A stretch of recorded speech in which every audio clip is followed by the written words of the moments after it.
ወይ ጉድ! ዘንድሮማስ ማለት ያልተሰማ እንጂ ያልተፈጠረ ነገር የለም እላችኋለሁኝ። ዛሬ የሆነ ሀሳብ ማለት አይቼው ማለት አሁን ጉዳዩ እንትን ብሄድም አይቼው ማለት ማለፍ ያልቻልኩትን ነገር ነው ይዤላችሁ የመጣሁት እላችኋለሁኝ።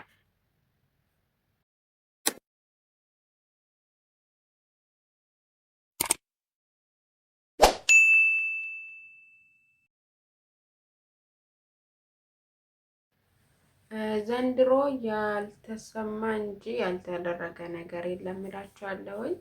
ዛሬ ማለት አይቼው በጣም የተገረምኩበት ነገር ነው ይዤላችሁ የመጣሁት ማለት ነው። አሁን ለምሳሌ ኢሞ ላይ ብዙዎቻችን ሲላችሁ በቃ ብዛቱ አሁን አረብ ሀገር ብንኖር ድሮ ኢትዮጵያ ያልቀራን ሰዎች ግሩፕ ላይ ኢሞ ላይ ቁርአን እንቀራለን ማለት ነው ብዙዎቻችን።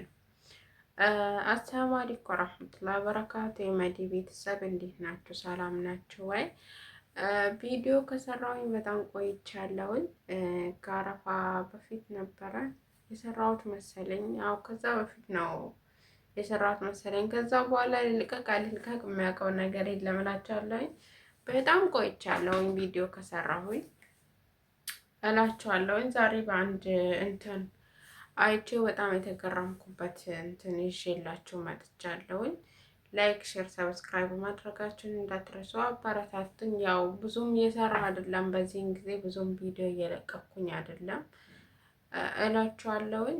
ላይክ ሼር ማድረጋችሁን እንዳትረሱ፣ ድጋፋችሁ ከጎናችሁ አይለይኝ እና ምን መሰላችሁ ባለፈው አሁን ለምሳሌ ስደት ላይ ያለን ልጆች በፊት ኢትዮጵያ ቁርአን ሳንቀራ እንደዚህ እድሉን እንትን ያላልነው ደግሞ ልጅ ሆነን ደግሞ በግዴለሽነት ያለፍነውን ጊዜ እዚህ መተን ደግሞ ማለት ስደት ብዙ ነገር አስተምረናል። ዲናችንም እንድናቅ ብዙ የተለያዩ ነገሮችን ስደት ጉዳትም አለው ጥቅምም አለው። በተለይ ደግሞ ስለ ዲናችን በጣም አውቃል ሁላችንም ማለት ቁርአንም ባንቀራ ራሱ ሀዲሶችን የተለያዩ ነገሮችን ብዙ ነገር አውቀናል። አልሐምዱሊላህ ብዙ ነገር ለመለየት ችለናል ማለት ነው። እና ምንድን ነው ኢሞ ላይ የቁርአን ግሩፕ አለ። የቁርአን ግሩፕ አሁን ብዙ የቁርአን ግሩፕ እና አቂዳ የሚማርበት የሀዲስ ግሩፕ የቁርአን ግሩፕ ብዙ አለው። በፊት እኔም በቁርአን ግሩፕ ነበርኩኝ ኢሞ ላይ ግን ያው ይሄን ዩቲዩብ ከጀመርኩ በኋላ በዚህ በዩቲዩቡ ግሩፕ ምናምን ስለነበረ ቢዚ ሆኜ ከዛ ነገር እንትን ብያለሁ ማለት ነው። ሊፍት ተደርጌያለሁ እና ምን ሊላችሁ ነው ባለፈው የሆነች ልጅ እንትን ማለት ኡስታዝ እንትን ብሎ ለትዳር ጠየቀኝ ኡስታዝ አፈቀርኩሽ ብሎ ነገረኝ ብላ ሶሻል ሚዲያ ላይ አምጥታ የኡስታዝን ፎቶ ለጥፋ ቪዲዮ ሰርታ ቤቷንም ከፍታ እንትን ስታደርግ ነበረ። ያ ነገር ደግሞ ኡስታዝን ለማንቋሸሽ ማለትም ኡስታዝን እየተናገረች ነበረ ማለት ነው። አሁን የሆነ ነገር ትንሽም ነገር ሲፈጠር ሃይማኖቷም ይሁን ትዳርም ይሁን የሆነ ነገር በተፈጠረ ቁጥር ሰው ሶሻል ሚዲያ ነው ይዞ የሚመጣው ማለት ነው። ምንም ነገር ቢፈጠር አሁን በውስጥ ይፈታ የሚባለው ነገር ባህል፣ ሃይማኖት በቃ አለ አይደለ? በቃ አይብን መሸፈን የሚባል ነገር ጠፍቷል። አሁን ሁሉንም ነገር እንደምታዩት የትዳርም ይሁን የትኛውም ነገር ቢሆን በሶሻል ሚዲያ ነው እንትን ያለው ማለት ነው። እና ምን ልላችሁ ፈልጌ ነው ከዛ ይዛ መጠችና ቪዲዮ ሰረችባቸው በኡስታዝ። ከዛ ደግሞ በኋላ ላይ ደግሞ እንዴት ብሎ ሁሉም ተሳደበ በኮሜንት ምናምን። ከዛ በኋላ ደግሞ ኡስታዝም መጡና ቶክቶክ ላይ ላይፍ ቤታቸውን ይክፈቱ አላቅም፣ ሰው ቤት ይጠሩ አላቅም። እኔ አፈቀርኩኝ ማንኛውም ሰው እንደሚያፈቅር አፈቀርኩኝ ብሎ እነሱም ፎቶአቸው እዚህ ጋር አስቀምጥላቸዋለሁ። ማለት አባታችን ይሆናሉ። በነገራችን ላይ ትልቅ ሰው ናቸው። ከዛ እንደ ማንኛውም ሰው አፈቀርኩኝ በቃ የሰው ልጅ እንትን ይሆናል። እኔ ፍቅር አሸነፈኝ። እኔ ደግሞ ላግባሽ ነው ያልኳት እንጂ ልጅ እንድንሽ ወይ ደግሞ ጊዜያዊ ላውራሽ አይደለም ያልኳት ብሎ እያለቀሱ ተናገሩ ማለት ነው። እኔ እንደ ማንኛውም ሰው ፍቅር ያዘኝ። ከዛ ምን እንዲያደርግ ነው የምትፈልጉት ብሎ እያለቀሱ አየን ማለት ነው። እና ምን አለ መሰላችሁ እሷ አሁን ለምሳሌ ኡስታዝ የሚያስቀራ ኡስታዝ ከሆነ መቼስ በቪዲዮ ወጥቶ አያስቀሩም አይደለም? በቪዲዮ ወጥቶ አያስቀሩም። እኛ የምናውቀው ሲቀራ ምናምን ካሜራ ተዘግቶ እንጂ ካሜራ ተከፍቶ ለካሜራ ምቹ አይደለም። የኢሞ ግሩፕ ምናምን እኔ አላየሁም። እና ሌላ ዘዴ ካለው አላውቅም። ግን ብዙ ጊዜ እኔም በፊት በነበርኩበት ግሩፕ የተለያየም ግሩፖች ደግሞ አሁን ጁማ እና ሐሙስ ምናምን ኢሞ ላይ አሁን በቁርአን እንትን ብዙ ፕሮግራሞች አሉ። ሄዳለሁኝ፣ አዳምጣለሁ፣ ምናምን እሳተፋለሁኝ።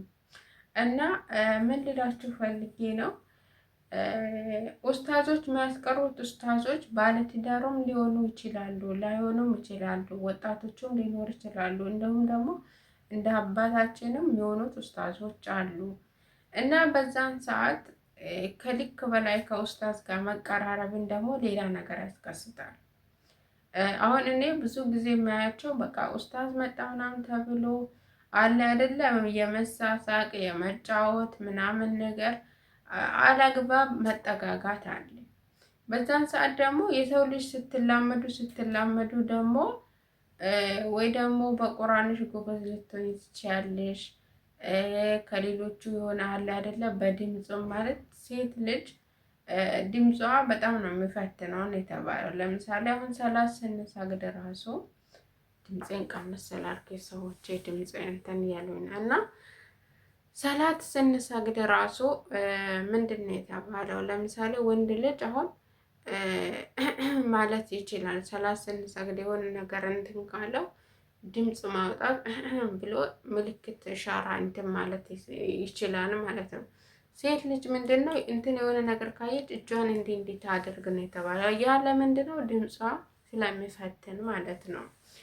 እና ያንን ነገር ታሳቢ ያደርጋችሁ።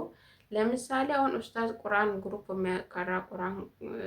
የሚያቀራቸው ቁርአን ኡስታዝ ትዳር ሊኖረው ይችላል ላይኖረውም ይችላል። ግን ብዙ ሴቶች ደግሞ አለ አይደለ ከልክ በላይ መቀራረብ ደግሞ አስፈላጊ አይደለም። ማለትም ምን ልበላችሁ አሁን ለምሳሌ ብዙዎቹ እኔ አውቃለሁ ኡስታዝን የሚመኙ ልጆች አሉ። ማለት አሁን ቁርአን ግሩፕ ላይ ቁርአን የሚያቀራ ለምሳሌ አሁን እኛ ሁላችንም በዲናችን ወደ አላህ የሚጠጋ ሰው ቁርአን የሚያስቀራ ሰው በክርስትናም ብንሄድ በእስልምናም ብንሄድ በሃይማኖት የሆነ ጠንከር ያለ ሰው ይማርከናል።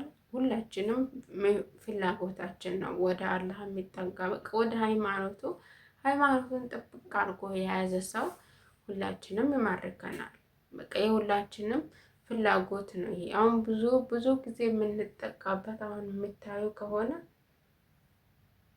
ሰዎች መጡ እንደቆይ እቺ አባደች እንደ በዚህ ሌሊት ትለፈልፈው እና ሁላችንም በሃይማኖት በቃ ሃይማኖተኛ የሆነ ሰው ደካማ ጎናችን ነው ሁላችንም ማለት ነው። አንሻው ወደ ምንዝጋ ምን ልላችሁ ፈልጌ ነው እዛ ጋር ቁርአን የማያስቀሩት አድሚን ስትሆኑ ወይ ደግሞ ከእናንተ በታች ያለውን ልጆች ስታስቀሩ በቃ አድሚን ስትሆኑ አለ አይደለ ከኡስታዝ ጋር በጣም ቅርርቤት ይኖራል። በጣም ቅርርቤት በቃ የሆነ ልጆቹም ሲያጠፉ የሆነ ፕሮግራሙም ሲኖር የሆነ ነገሩም ሲኖር መደዋወል በቃ አለ አይደለ መተሳሰር ይመጣል። በዛን ሰዓት ደግሞ ኡስታዝ ሲያውቀው ሌላ ነገር ውስጥ ሊገባ ይችላል። ገባችሁ? ኡስታዝ ሲያውቀው እኔ ብዙ ልጆች የሚቀራረቡ የሚስቁ ማለት አላስፈላጊ እዛ ጋር ቁርአን ሊቀራ ነው የተገባው። ኦኬ አጥኖ ገሮ ትንበሉ ግን አላስፈላጊ መሳቆች ምናምን በውስጥ ደግሞ እንትን ማለት ምናምን ነገር አሁን ልጅቷ ኡስታዝ ጠየቀኝ ብላ ጨፈረች እንጂ ምናልባት ጊዜ ሳታ አውርታቸው ሊሆን ይችላል። መፈቷቸውን ከየቱም አታመጣም እንግዲህ እንትን ከሆነውና ማለት ነው። እና እሷ ስታወራቸው ራሷን አላምዳቸው ነው በኋላ ላይ ወታ እንትን ያለችው ይመስለኛል፣ እኔ ሳስበው ማለት ነው። በመሀል ያለውን ነገር አላህ ነው የሚያውቀው። ግን አድሜን ስትሆኑ ከእናንተ በታች ያለውን ልጆች የምታሳፍዙ ምናምን ከሆነ ቅርርቤታችሁን በልክ አድርጉት። ምክንያቱም እዛ ጋር አሁን እነዚህ አባት ትዳር ይኖራቸዋል ብዬ ነው የማስበው እኔ። ምክንያቱም የእኛ አባት ይሆናሉ ማለት ነው። ግን በዛ ላይ አሁን ኢትዮጵያ ላይ ሁለተኛ ሚስት አይደለም አንድ ሚስት እንኳን ማስተዳደር ከብቷል። አንዱ ሚስት እንኳን የሚያስተዳድር ወንድ በዚህ ጊዜ የለም። እንደምታዩት ሴቱ ሁሉ አረብ ሀገር ነው ያለው። ግን እንደዛ ሲሆን ደግሞ አሁን ለምሳሌ ያችን ሴት ችሎ ሲያሳድሩ ሌላ ፍቅር ውስጥ ከገቡ ደግሞ ያ ትዳር ይበተናል። ያ ልጆች ደግሞ ያ ቤቱ ተቃወሰ ማለት ነው።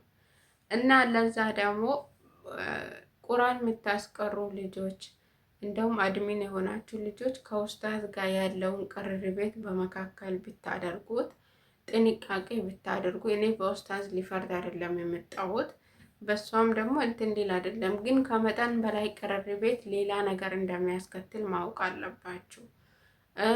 አሁን እኔ ብዙ ልጆች አይቻለሁ በፊት ማለት ነው። ኡስታዝ ባለትዳር ነው ወይ ብሎ የሆነ በቃ ስለ እኔ መጠየቅ የምትፈልጉት ከፕሮግራም በኋላ ሐሙስ አሁን የሀዲስ የተለያየ ነገር እንትን ነበረ። ከዛ በኋላ ስለ እኔ ማወቅ የምትፈልጉን ነገር አንድ ነገር ማወቅ እንፈልጋለን ባለትዳር ነህ ብሎ የሚጠይቁም አሉ ምናምን ነገር በቃ ብዙ ነገር አለ። እና ያ ሰው ትዳር ሊኖረው ይችላል፣ ግን ከዛ በመቀራረብ ሌላ ነገር እንዲያስብ ተደርጎ በኋላ ደግሞ እንደዚህ አታድርጉ። ያላችሁን ግንኙነት በልክ አድርጉት። በተቻለ አቅም ደግሞ ሴቶቹ በሴት ቢትቀሩ፣ ለወንድ ደግሞ አሁን ለምሳሌ ሶሻል ሚዲያም እንድንወጣ አይፈቀደልንም፣ ግን የሴት ልጅ ድምፅ ደግሞ ይማርካል። ግን ቢቻል ሴቶች በሴት ቢቀራ መልካም ነበር። ገባችሁ? እና እንደዛ ነው የሚለው። እኔ በኡስታዝ ሊፈርድ አይደለም የመጣሁት። እንትናችሁን በልክ አድርጉት፣ መቀራረባችሁን በልክ አድርጉት። ምክንያቱም ያ ሰው ባለ ትዳር ከሆነ እዛ ጋር ያለው ትዳር እንትን ይላል ማለት በሸሪዓ ይፈቀዳል ሁለት ማግባት። ግን አሁን ያለውን ሁኔታ እንዳያችሁት ነው። ወይም ሚስታቸው አረብ ሀገር ልትሆን ትችላለች። አሁን ለምሳሌ እዚህ አረብ ሀገር ስለሆነ ነው በኢንተርኔት ገብተን ቁርአን የቀረናለው። ብዙዎቻችን አረብ ሀገር ልንኖር እንችላለን፣ ግን ያንን ትዳር ደግሞ እናፈርሳለን። ያ ልጆች ደግሞ ያለባት እንትን ማለት ያለባት ሲላችሁ ብዙ ነገር እንትን ምን ነገር አለ። ልጆችን አባትና እናት ያሳደጉ ልጅ እና ያለባት ወይ እናትና አባት ተለያይቶ ያደገ ልጅ አንድ አይደለም። ስለዛ እንደዚህ አይነት ነገር እንዳይፈጠር አሁን እንደባለፈው እንደተፈጠረው እንዳይፈጠር ከኡስታዝ ጋር ያላችሁን ቅርርቤት በልክ አድርጉ እላለሁኝ። ምንድነው ለማለት የፈለኩት እኔ ብዙዎቻችን ከልክ በላይ ነው የምንቀራረበው። ያንን በልክ እንድታደርጉት ብዬ መልእክቴን አስተላልፋለሁ። ቪዲዮውን ላይክ፣ ሼር፣ ሰብስክራይብ አድርጉት። አመሰግናለሁ።